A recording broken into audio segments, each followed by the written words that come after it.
ઢીમામાં પીપાજી મહારાજ મંદિરમાં અન્નકૂટ.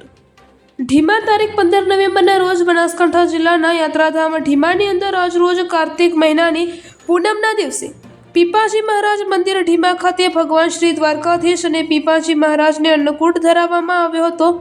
29 વર્ષથી કાર્તિકી પૂર્ણિમાના રોજ ભગવાન પીપાજી અને દ્વારકાધીશને 56 ભોગનો અન્નકૂટ ધરાવવામાં આવે છે, જેમાં સમસ્ત દરજી સમાજ ખૂબ જ ઉત્સાહ અને આનંદથી ભાગ લે છે અને યાત્રાધામ ઢીમા મિની ઓળખાતું અંબાજી ચારધામની યાત્રા કરી રિટર્ન પાછા આવો તો ધરણીધર ભગવાનના દર્શન કરવા પડે છે, તો જ ચારધામની યાત્રા સફળતા કહેવાય છે.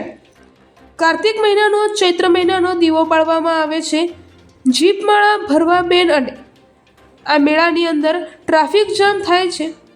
ઢીમા બસ સ્ટેન્ડથી કરી દૂધ ડેરી સુધી જાહેર રસ્તા ઉપર ગાડીઓવાળા પાર્કિંગ કરીને જતા રહે છે.